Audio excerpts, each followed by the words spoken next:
Mieux desservir la Bretagne grâce au transport ou grâce à la fibre, c'est l'objectif du pacte d'accessibilité initié par la région en janvier après l'abandon du projet d'aéroport Notre-Dame-des-Landes.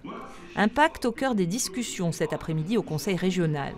Ici, de droite comme de gauche, tous espèrent que l'État tiendra ses promesses.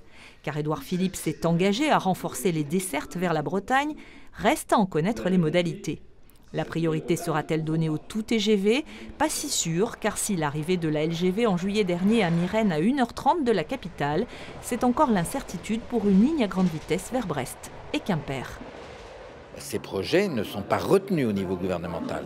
Donc il faut absolument que nous nous fassions entendre.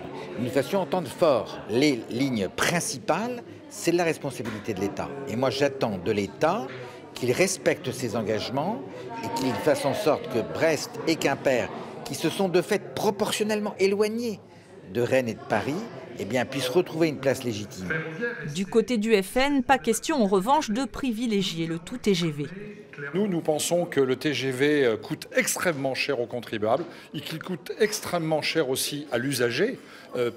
Tout le monde ne peut pas se payer un billet de TGV. Par contre, pour travailler à 20-30 km de chez soi, il faut un réseau secondaire digne de ce nom. Pour autant, l'État et les collectivités sont-ils prêts à financer un réseau secondaire pas toujours rentable et en bon état?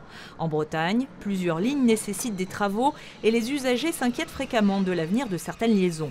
Si l'on en croit le rapport Spinetta remis ce matin au gouvernement, il faudrait supprimer les lignes les moins rentables. Ce sont en fait des sornettes que l'on entend depuis très longtemps. Les lignes les plus fréquentées ne sont pas forcément les plus rentables.